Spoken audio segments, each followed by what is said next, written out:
साल था 1919। बैसाखी का दिन, खुशियों का दिन, एक भयानक दिन बन गया। अमृतसर में जलियांवाला बाग में बेकसूर लोग इकट्ठा हुए थे। उन्हें क्या पता था कि उन पर क्या कहर बरपाने वाला है। जनरल डायर, जिसका नाम हमेशा के लिए बदनामी से जुड़ गया, अपनी फौज के साथ वहां पहुंचा। गोलियां चली, चीखें गूंजी, एक ऐसा नरसंहार जिसने पूरे हिंदुस्तान को हिलाकर रख दिया। शंकरन नायर, कानून के जानकार, तर्क और न्याय के पुजारी। वो शब्दों, बहस और इंसाफ की दुनिया में रहते थे। अमृतसर की खबर उन तक पहुंची। उनके रूह कांप उठी। ये कोई दंगा नहीं था, कोई विद्रोह नहीं था। ये तो सीधा सीधा कत्लेआम था। उनके दिल में एक बेचैनी घर कर गई। क्या वो इस अन्याय के सामने चुप रह सकते थे? शंकरन नायर अंग्रेजी राज से अनजान नहीं थे।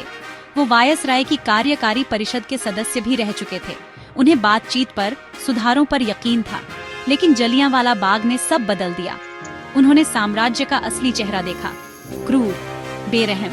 उन्हें पता चल गया कि अब वो इस व्यवस्था का हिस्सा नहीं रह सकते।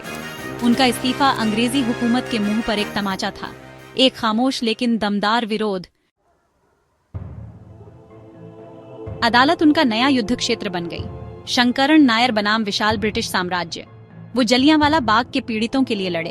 उन्होंने जनरल डायर से सवाल जवाब किए, उसके झूठ का पर्दाफाश किया, उसकी क्रूरता को सबके सामने लाया। कोर्ट रूम में तनाव था, जैसे बिजली कड़क रही हो। शंकरन नायर का हर शब्द अत्याचार के खिलाफ एक वार था। मुकदमे ने ब्रिटिश राज की कड़वी सच्चाई सबके सामने ला दी।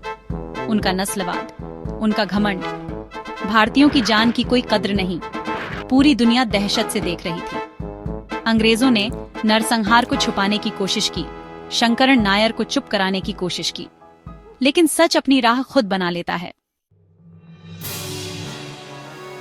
जलियांवाला बाग का नाम एक नारा बन गया, ब्रिटिश अत्याचार का प्रतीक।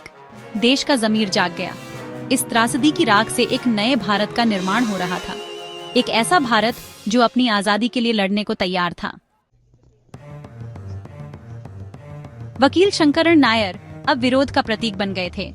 उन्होंने लाखों लोगों को प्रेरित किया।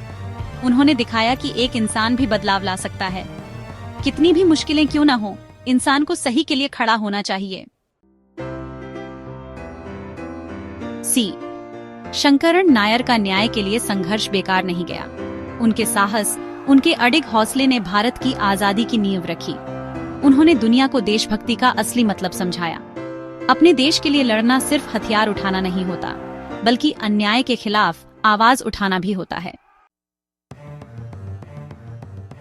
जलियांवाला बाग एक त्रासदी थी, लेकिन इसने आजादी के बीज भी बोए।